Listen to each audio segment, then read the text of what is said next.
कसं असतं बघा ना, एखाद्या झाडाला इतकं डाळिंब सेटिंग होते की ते तोडायला लागते आणि एखाद्या डाळिंबाला 30-40 सुद्धा सेटिंग होत नाही. ही आपली बाग आहे. 100 दिवस झालेले आहे तिला बागेला फळ लागून आणि आत्ता परतच्या ह्याच्यात डाळिंब सेटिंग होईल. छोट्या छोट्या कळ्या, छोटे छोटे डाळिंब. एखादं जास्त ह्याचं जे आहे ते आमचं तोडायचं काम आज चालू होतं आणि तरी पण एका झाडावर 30-40, 20-30 तरी आम्ही तोडून टाकतोय खाली.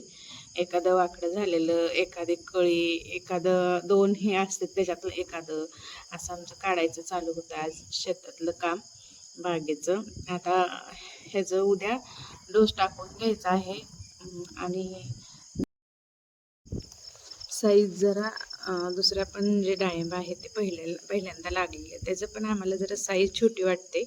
त्याच्यासाठी ढोस टाकायचा चालू आहे. पाणी पण कमी पडतं जरा, पाऊस आमच्याकडे जरा नाहीच पाऊस, त्याच्यामुळे पाणी कमी पडते, त्याच्यामुळं साईज काय होत नाही. कोण जर डाळिंब शेतकरी असेल तर आम्हाला सांगा की साईज वाढण्यासाठी काय करायचं ते.